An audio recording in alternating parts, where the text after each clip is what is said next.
Sagittarius. Today we're going to start with an oil. I'm a kinesiologist, and that's usually how I do start the sessions. It just helps me understand what emotions are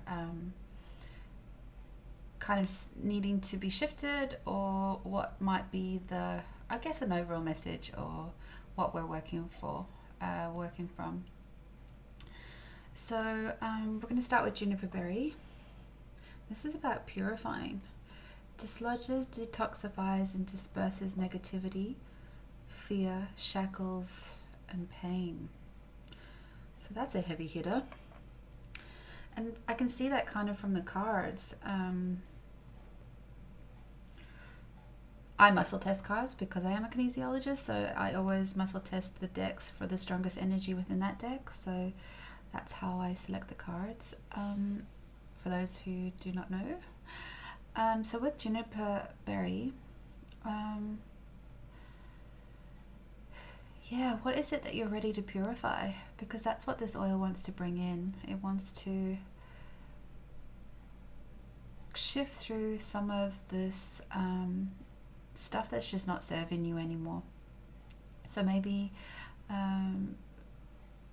you're like having some sort of emotional pain or physical pain, spiritual pain, or unknown fear maybe, or fear is known, some sort of negativity. Maybe you're just in a funk, we kind of all get there, right? So this oil is just wanting to kind of shift some of that for you while we go through the reading.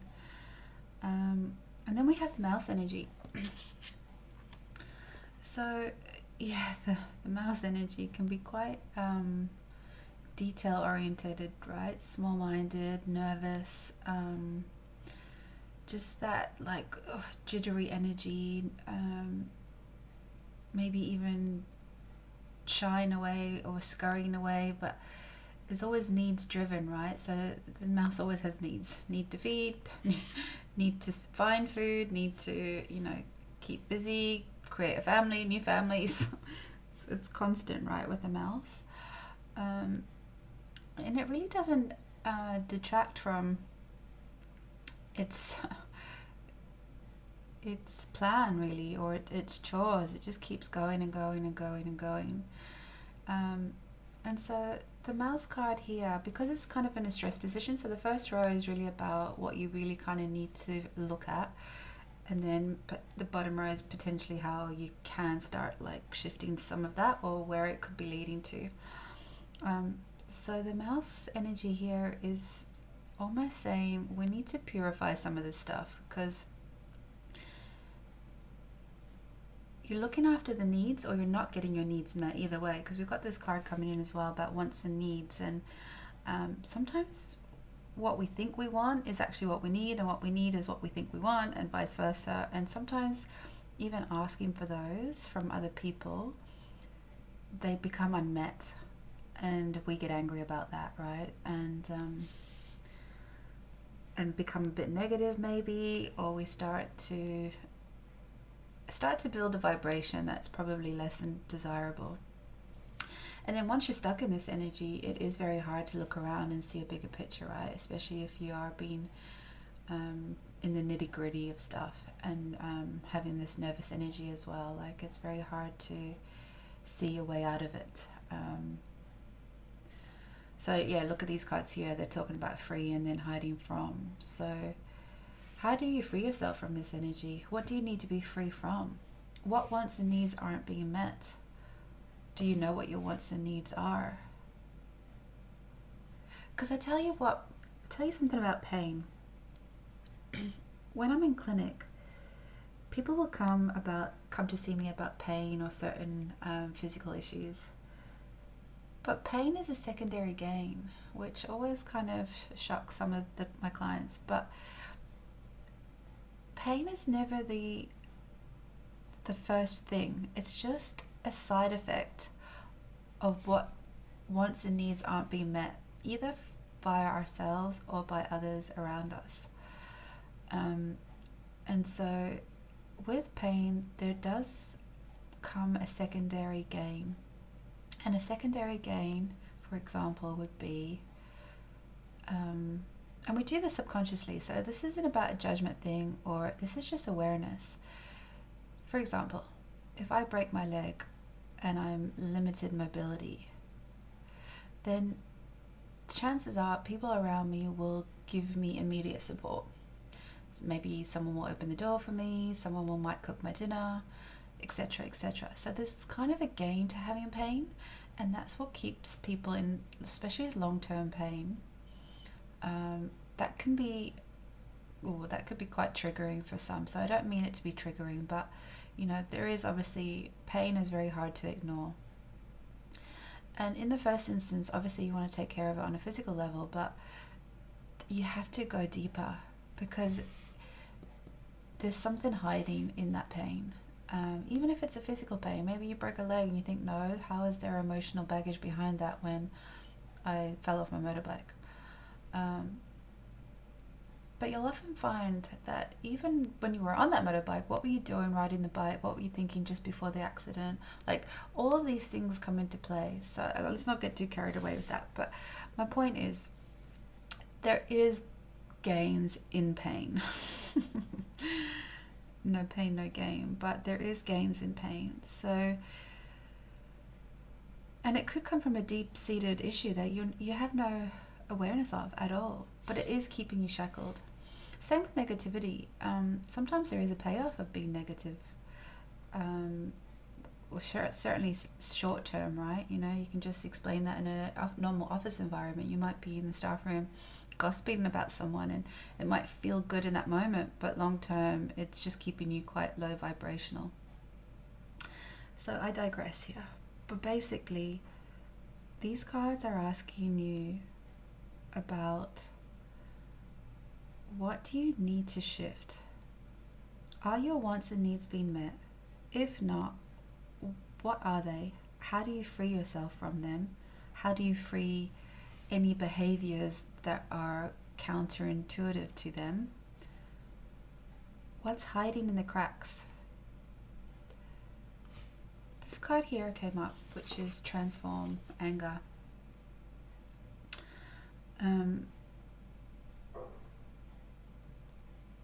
Anger is a very charged emotion, right? It's very hard to come down from. It's very fiery energy. And when you think about the fire element itself, what controls the fire element? It's actually water, right? So water will put the fire out. So there is an emotion within that anger that needs to be looked at. So what are you angry about? Are you aware of what your anger is and how it's impacting on your life? Is it a current anger? Is it a past anger? Do you know where it's coming from? Or is it always just kind of being there and you don't have an understanding of what it is? I'm just actually going to take another inhale of the oil, because I do feel like these emotions are quite charged. And we want to dislodge it, or if we can, or disperse it. So, to transform your anger, how do you do that? How do you make your anger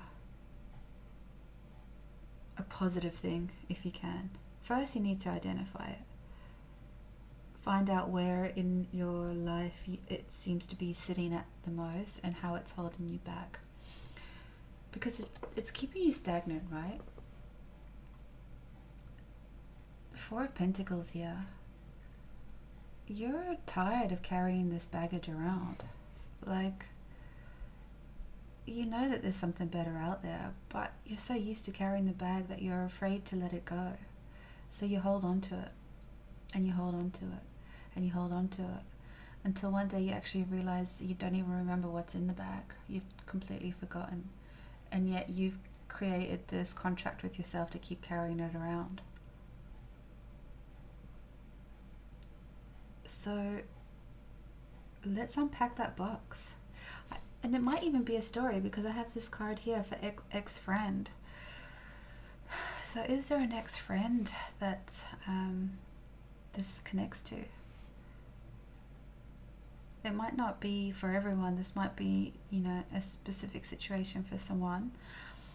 Or it could be the fact that there is an ex-friend that you know of that may have been holding this energy, and then now you can kind of see the charted course of how it could play out. Maybe that's why mental goal is coming into either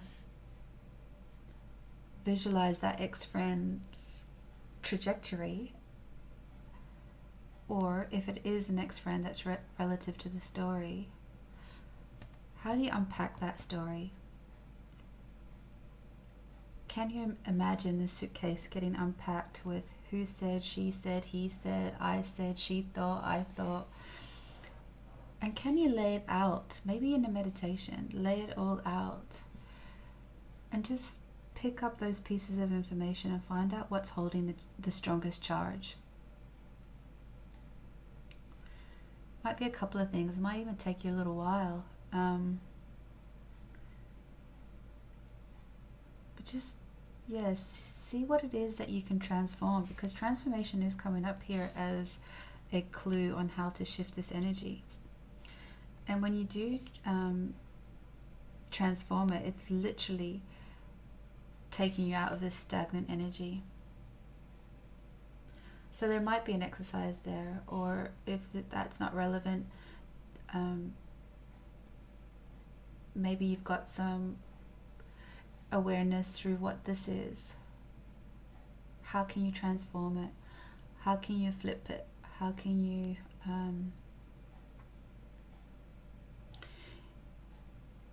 have it serve you instead of it serving you?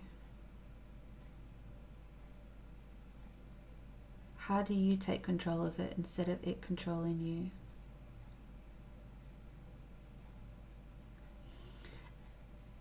And it could be meaning that you may have been relying on others to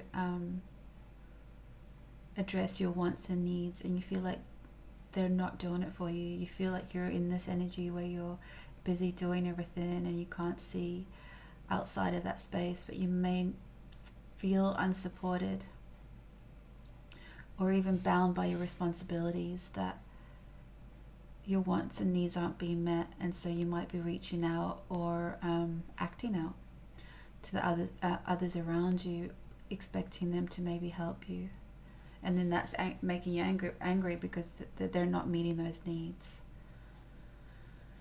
And then of course the kicker of that is we know that others can't meet our needs, right? Like, as much as they try and as much as we want them to, they're not mind readers, right? And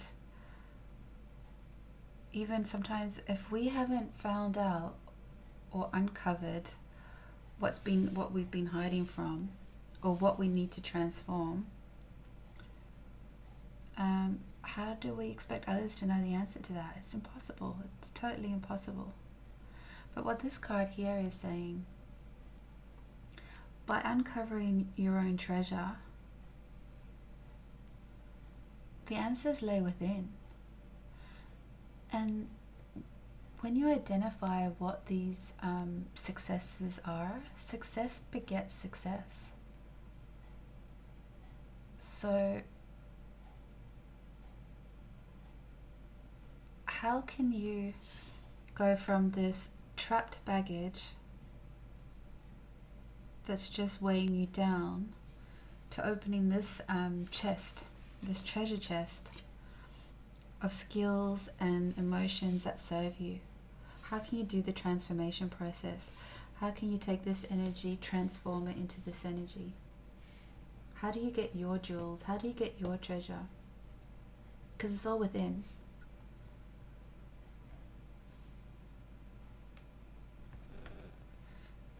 And here's another card to confirm that. I trust my inner wisdom. We never do that enough though, do we? As I go about my daily affairs, I listen to my own guidance. My intuition is always on my side. I trust it to be there at all times. I am safe. Yeah, see, feeling safe is very important when you're having very charged emotions, when you're feeling bound up by pain or negativity. You are, you're doing it from a stress response. And when you're stressed, you just can't feel safe or grounded. And so you start acting out to others around you. And then you become angry. So, yeah, I mean, I'm sure I'm not telling any of you anything you don't know. But sometimes you just have to sit in it a while and figure out what that is for you at this time. And take it easy with yourself, because it's not easy. Unpacking this stuff, you might have to do it a few times, and then separate the ego from what your inner wisdom wants to tell you. Because when we're quite reactive, we know that we're working from a fear strategy instead of a love strategy. So unpack that suitcase a few times and try and figure out how you can raise the vibration through a loving space. If it's someone you have to forgive, or maybe you have to forgive yourself, or maybe you just have to sit down and just go, this is where I'm at right now. I know I will transform it, but right now I have to sit in it. The most important is to dislodge this, to cool this down, because that's not serving you. And look at her eyes are closed and she's got directions in her hand, but she still doesn't know where she's going with it. It's because she's not driving it, it's driving her. So I encourage you to find out what's in this box. What have you got that you can serve yourself? Find out your wants, find out your needs. And it's not that you can't ask for help from from people around you. Of course you can. But you can't hold them responsible for your feelings or wants or needs. You can ask for support, but they're not the cure-all. You have to take ownership of that yourself, and you'll find that when you operate from this space, people will listen, and it will be a much more beneficial exchange. If you can sit there and go, oh God, I just realized this is what I need, and I know it's not your job to help me get there, but I'm just asking you to be aware of that's what I know where I'm at. Like, just giving your partner or your family the heads up of where you're at and what awareness you have around the story takes the burden off them feeling they have to fix it. And when they get it wrong, because inevitably they will get it wrong because they don't know how to fix you, because you don't even know how to be fixed, they'll be less reactive to it, because they won't feel so burdened that it's their job, so it's easier to meet in the middle.